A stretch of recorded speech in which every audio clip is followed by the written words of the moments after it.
À ce moment-là, je laisse la parole à Monsieur Aubert. Donc, vous avez une actualité très riche, hein, mais ce n'est pas sur le dernier rapport que vous avez sorti sur le financement du système de soins aujourd'hui qu'on a besoin de votre éclairage, mais sur le Health Data Hub. Donc voilà, 20 minutes, hein, comme ça nous laissera pas mal de temps après pour échanger sur ces sujets. Merci beaucoup. Très bien. Bonjour mesdames, bonjour messieurs, merci de m'écouter aujourd'hui. Je vais vous parler effectivement d'un sujet d'actualité, d'autant plus que l'article qui crée le Health Data Hub devrait être discuté dans la soirée, probablement dans la nuit, à l'Assemblée nationale. Et donc, c'est vraiment le sujet du moment pour nous. Alors, si vous voulez, par rapport à ce qui vient d'être dit, moi, je partage beaucoup de ce qui a été dit et beaucoup de préconisations. Il y a un seul sujet sur lequel j'aimerais peut-être exprimer pas un désaccord, mais une différence d'appréciation. On n'est pas, l'intelligence artificielle n'est pas la révolution. La révolution, c'est le numérique. Et pourquoi je dis ça? C'est que la révolution, elle a commencé il y a quelques années. La révolution, elle a commencé il y a quelques années. Et pourquoi je rappelle ça? C'est parce que le système de santé, notamment le système de santé français, mais pas uniquement, a beaucoup freiné des quatre fers pour éviter la révolution numérique.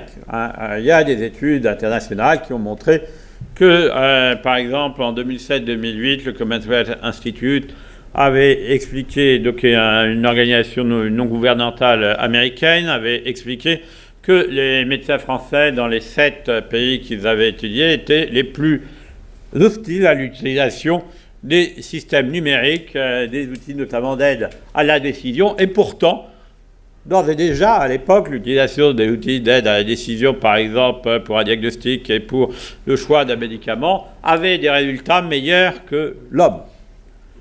Et pourtant, nous avons décidé, à l'époque, de ne pas l'utiliser.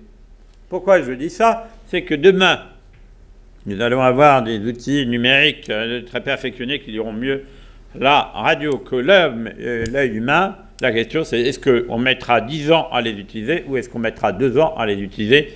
C'est une question importante pour les patients qui n'ont probablement pas la même vision que les professionnels de santé sur la rapidité à laquelle le numérique devrait transformer le système de santé. Mais je le dis parce que, à force de dire que l'IA est nouveau, on a l'impression que l'IA va être nouveau et donc va s'imposer tout seul. L'IA n'est pas nouveau, c'est une poursuite du numérique, c'est une poursuite de développement d'algorithmes. On pouvait faire de l'économétrie et on en faisait en 2005 à 1000 variables et sur des millions de patients. On en a fait dans le programme SOPHIA. Personne, y compris la Haute Autorité de Santé, est capable d'expliquer exactement pourquoi le score de SOPHIA est celui-là, même si on a essayé de le médicaliser et de discuter avec des médecins pour donner un sens. Malgré tout, le poids des différentes variables dans le score de SOPHIA n'est pas plus compréhensible que parce que quand vous faites de l'économétrie à 1000 variables, c'est presque aussi compliqué pour l'homme tout seul que de faire un réseau de neurones. Alors, pour juste l'intelligence artificielle, pour tout montrer cette quotidienne, les premiers réseaux de neurones, ça date de 85, et donc les premières reconnaissances d'images, c'est 90. En fait, c'est une évolution. Alors, pourquoi je m'arrête 2 minutes là-dessus? Parce que je pense, y compris pour ce que est le Health Data Hub, nous sommes dans une évolution. Et que, bien évidemment, le Health Data Hub va permettre de faire des éléments qui pourraient être de l'IA pure, mais va permettre aussi de faire des études biostatistiques de meilleure qualité, et éventuellement va poser encore plus qu'avant ce qu'est l'évaluation en vie réelle dans notre évaluation médicale, qui aujourd'hui est extrêmement faible dans la manière dont on choisit les produits. Je rappelle que des travaux qui ont été faits sur données suédoises, par exemple sur les stents, n'ont pas beaucoup bougé, pas fortement bougé. Là, l'usage des stents, c'était en 2005. Aujourd'hui, la Haute Autorité a refait. J'espère que ça bougera plus la pratique médicale, mais force est de constater que les études en vie réelle. Et donc, pourquoi je dis ça? C'est que l'IA, suivant ce qu'on en fait, pourra ne rien changer à la pratique médicale. Le risque qu'on a, c'est que le numérique s'accompagne d'une autre révolution qui est l'apport immédiat aux personnes de nouveaux outils, et que peut-être qu'à un moment, les patients vont se révolter contre les professionnels de santé pour suivre eux-mêmes certaines pathologies. Bien sûr, une opération de cœur ouvert restera, y compris assistée d'un robot de chirurgie, l'apanage des professionnels de santé encore quelques années. Mais on pourrait imaginer que demain, une radiologie ou la surveillance de votre œil échappe aux pharmaciens, aux médecins et autres, parce que le patient aura fini par se révolter contre le retard que nous prendrons collectivement sur l'usage de ces produits, de ces pratiques. Alors, le Health Data Hub ne va pas résoudre, et ces sujets d'ailleurs, on retrouve dans ce qui venait de dire par Isabelle Hanneux sur la question de comment on fait évoluer tous nos codes pour accélérer. Il y a deux choses à faire évoluer, c'est nos habitudes à nous, la pratique que nous avons, et bien sûr la pratique de l'administration qui se découvre dans toutes ces réglementations qu'on met et qui sont d'aussi bons fervents de résistance que parfois notre culture collective. Donc, voire pire. Et donc, pourquoi c'est important? Parce que bien évidemment, si tout ça ne bouge pas, finalement, l'usage de l'IA dans le système de santé risque d'être beaucoup plus déceptif au départ, en tout cas pour tout le monde, que ce qu'on dit. Et qu'on risque de se retrouver comme nos logiciels d'aide à la prescription qui ne sont pas utilisés. Ils sont utilisés en Angleterre depuis les années 95. Le NHS les fournit directement à tous les médecins anglais. Personne n'imaginerait ne pas les utiliser. Ce qui montre le retard qu'on peut prendre. On peut prendre le même retard sur l'IA. Alors, le Health Data Hub ne va pas révolutionner tout ça. Le Health Data Hub, je vais dire, c'est un peu l'autoroute. C'est l'autoroute. Aujourd'hui, voilà, pour aller à un hôpital ou dans le système de santé, on utilise les autoroutes, on ne s'en aperçoit pas, on les utilise pour plein de choses. Le Health Data Hub, c'est l'autoroute. Ça veut dire quoi? C'est une infrastructure qui permet éventuellement de faire quelque chose. Suivant la manière dont son utilisation, la manière dont on l'utilise ou pas, elle permettra de faire des grandes choses ou rien du tout. Alors, c'est une autoroute, et pourquoi? Parce que finalement, le seul but, c'est d'avoir ce qui était proposé dans le premier exposé, la question qui était, il nous faut des données pour faire de l'IA. Si on n'a pas de données, on ne fait pas de l'IA. Même le meilleur algorithme, si vous voulez, pour faire de la bonne économétrie, il faut beaucoup de données, pour faire de l'IA, il faut encore plus de données. C'est sûr que ça ne sert à rien de faire des tests UDEN sur des petits, sur des échantillons de 15 personnes. Ça sert encore moins à faire de l'IA sur des échantillons. Donc il faut des données. Donc c'est l'objectif unique, en fait, c'est d'avoir des données et d'aider les gens à les utiliser. Parce que même si vous êtes spécialiste en IA, comme l'a montré le travail du partenariat entre l'École polytechnique et de l'assurance maladie, c'est très long de rentrer dans des données de santé, comme c'est très long de rentrer dans plein d'autres données.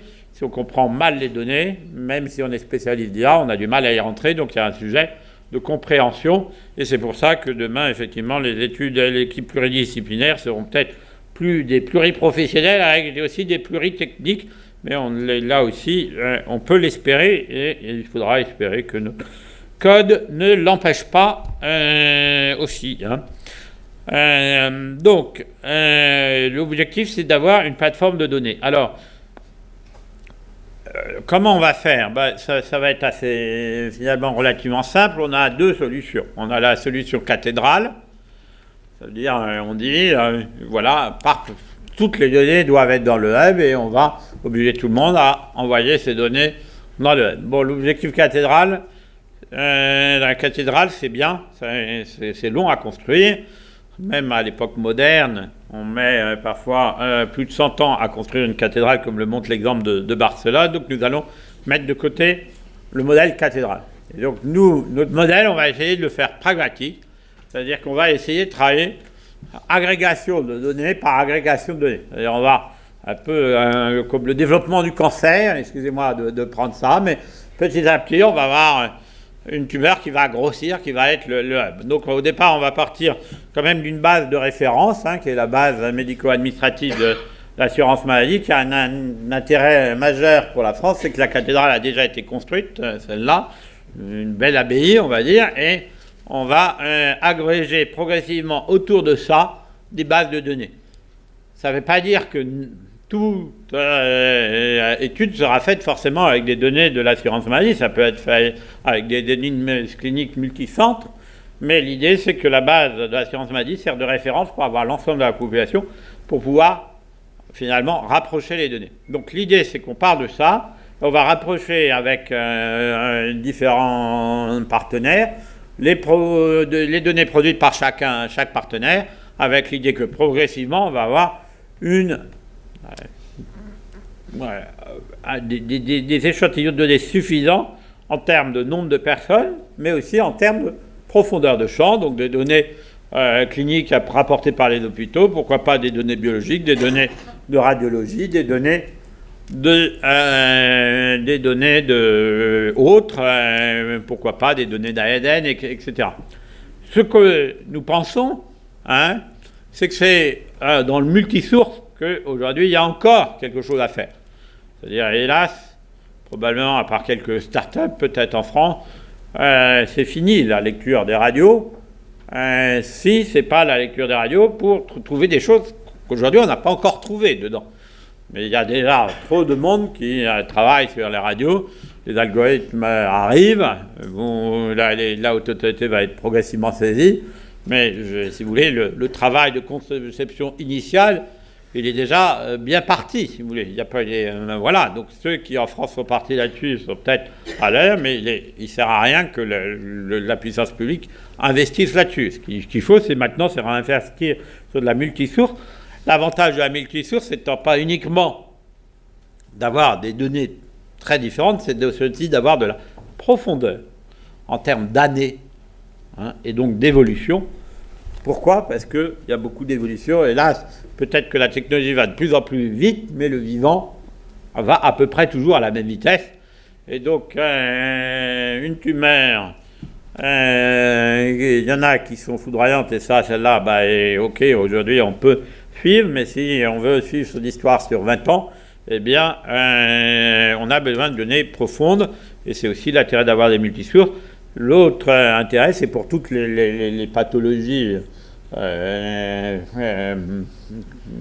cardiovasculaires, autres, avoir aussi là toute une prolongation pour essayer d'être mieux capable de prévoir les développements des pathologies, de mieux capable de comprendre l'efficacité des produits, de mettre en place des outils pour pousser les patients à faire des choses qui seront meilleures pour leur pathologie, nécessite d'avoir comme ça cette vision de moyen à long terme. Donc voilà, plateforme multisource. Alors donc on agrège progressivement les sources. Alors quand ça marche, cette année c'est la première année, donc on fait un appel à projet, comme ça va nous permettre de voir qui nous propose sur quel sujet on peut travailler. Donc là, on voit déjà qu'on a un petit problème, c'est que nous ne sommes pas nous-mêmes des IA fortes, comme on disait tout à l'heure.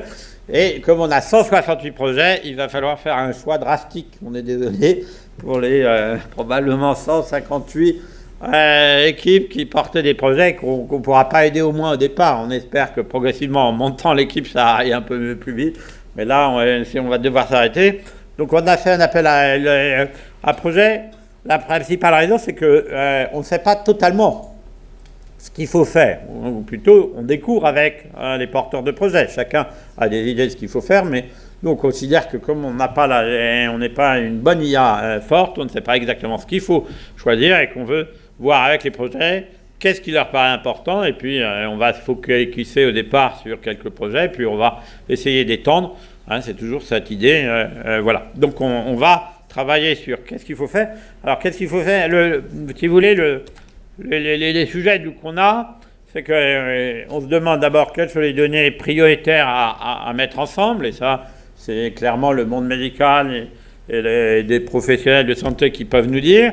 On se pose une autre question qui est comment mettre en place des outils, parce que c'est très joli de dire qu'il faut standardiser les données, mais comment on les traduit vite, comment on essaye éventuellement de les traduire dans des standards communs, comment on mesure leur qualité, comment on peut essayer de trouver de travailler sur leur qualité sans travailler tout le temps que humainement, parce que si on a beaucoup de bases de données, ça va devenir vite très difficile. Donc ça, on travaille beaucoup, bien sûr, aussi avec des personnes qui travaillent, des ingénieurs, du numérique. Ça peut être d'ailleurs parfois des médecins ingénieurs, mais souvent il y a un peu les deux, des spécialistes. Après, la question, c'est de développer des outils. Une fois qu'on a dit qu'il faudrait faire des choses pour faire ça, c'est travailler avec des développeurs. Et donc le but du hub, c'est comme on a beaucoup de gens avec qui travailler. On ne travaillera pas, c'est pas le hub qui va travailler, enfin le hub va travailler un peu, mais on va travailler avec toute la communauté. On ne va pas remplacer d'un côté l'INRIA, où il y a déjà beaucoup de monde, le CNRS, de l'autre côté les hôpitaux qui ont travaillé sur un certain nombre de choses, ou les équipes médicales, l'INSEE, tout ça, on voit bien, ou les startups. Donc nous, on va essayer de travailler sur comment travailler avec tout le monde. Donc il y a aussi un autre défi, il y a le défi technologique, il y a ce défi, c'est comment on arrive à faire un partenariat qui soit assez... excusez-moi, je trouvais le terme anglais, mais bon, c'est seamless, sans problème, sans difficulté. Il y a le monde de l'informatique apporte des idées, parce que le développement des logiciels libres a permis de créer des communautés. Et finalement, le hub, on va essayer de créer un peu une communauté autour de la donnée de santé. C'est la deuxième chose du hub.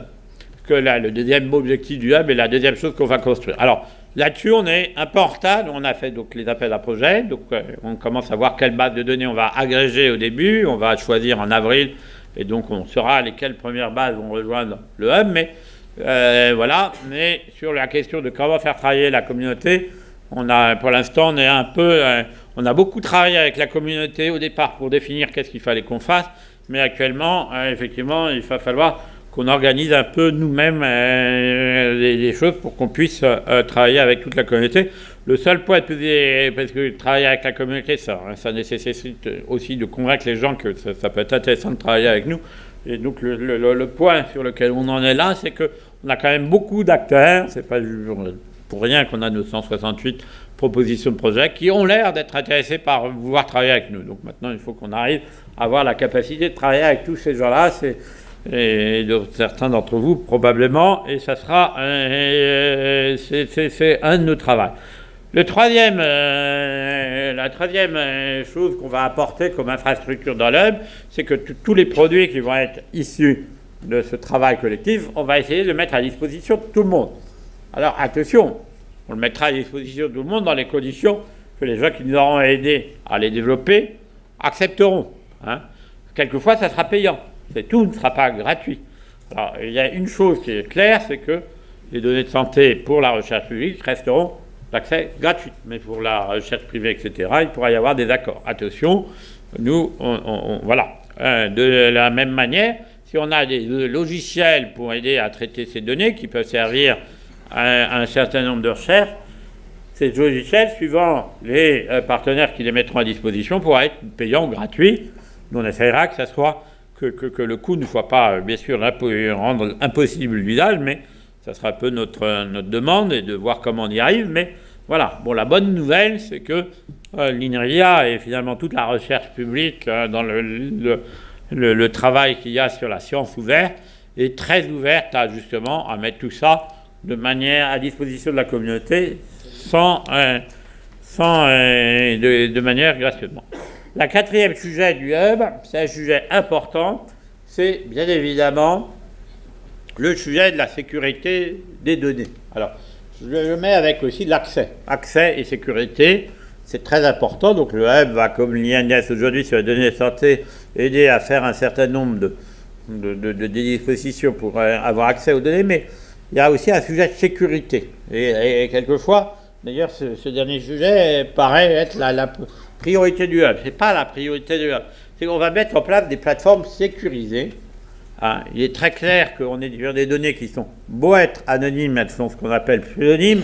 Alors attention, elles sont anonymisées. Elles ne sont pas pseudonymisées, ce qui ne veut rien dire. Elles sont anonymisées.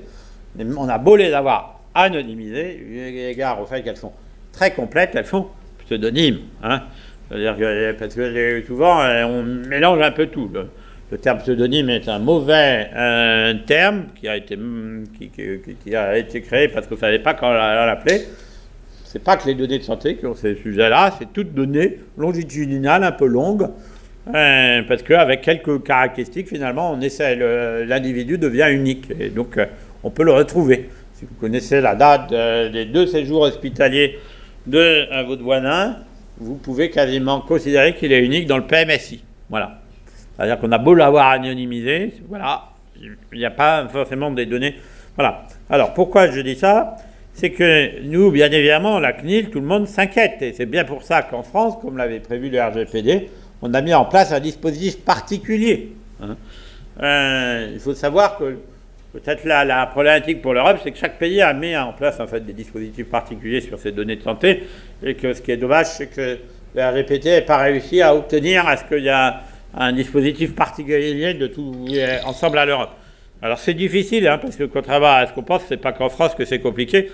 Par exemple, si vous allez travailler sur des données allemandes, vous découvrirez que les prérequis, même s'il n'y a qu'une surveillance normalement en aval, mais les prérequis réels pour que vous n'ayez pas de problème en aval, une fois que vous avez fait monter votre projet, ils sont quasiment d'avoir un logiciel allemand, avec un algorithme allemand, avec un hébergeur allemand. Donc, même si c'est pas européen compatible, voilà. Donc, ne croyons pas qu'il n'y a qu'en France que c'est compliqué. Et donc, pourquoi je dis ça ? C'est qu'effectivement, on a 2 solutions. On a la solution de la dissémination des données. Finalement, chacun étudie ces données sur sa propre plateforme. On a la capacité de mettre en place des plateformes publiques ou privées, mais je dirais auditées et certifiées, sur lesquelles la plupart des travaux peuvent se faire. On risque toujours d'avoir des travaux un peu particuliers sur lesquels il y aura un problème de défaut de capacité des plateformes. Mais l'idée qu'on a et qui est partagée avec la CNIL, c'est quand même d'éviter la dissémination générale de ces données. Ça aidera parce qu'on considère, la CNIL et nous, que si jamais il y avait des problèmes de confidentialité, de rupture de la confidentialité de ces données, on aurait d'avoir un retour en arrière assez fort sur leur usage. Donc on pense que voilà, c'est un sujet qu'ont beaucoup de pays et sur lequel travaille à peu près toute l'Europe. C'est comment assurer la bonne utilisation de ces données de santé. Voilà. Donc voilà ce que permettra le hub. Donc où on en est, comme je disais, le premier appel à projet a été lancé, un retour avril. La deuxième chose, c'est que nous sommes en train déjà de travailler sur cette fameuse plateforme de sécurité. Nous travaillons aussi avec les instituts de recherche, avec un certain nombre d'acteurs sur la question de la création de la communauté, même si on est un peu en retard actuellement là-dessus. Enfin, c'est qu'on a beaucoup de choses à faire. Et bien sûr, il y a la question juridique. Donc, comme je vous ai dit, la loi qui est discutée actuellement au Parlement prévoit la création de la plateforme pour créer finalement la structure juridique qui hébergera l'ensemble de ces activités. On espère que la loi le prévoit et sera votée pour le mois de juin. Et donc, au mois de entre juillet et septembre, on essaiera de mettre en place la structure pour que l'ensemble des activités qu'on a déjà lancées sur le sujet puissent se retrouver dans la structure juridique du hub et de manière là vraiment coopérative. Donc, pour être très clair, c'est une aventure bien sûr des équipes que je dirige, mais c'est une aventure qui est ouverte à tout le monde.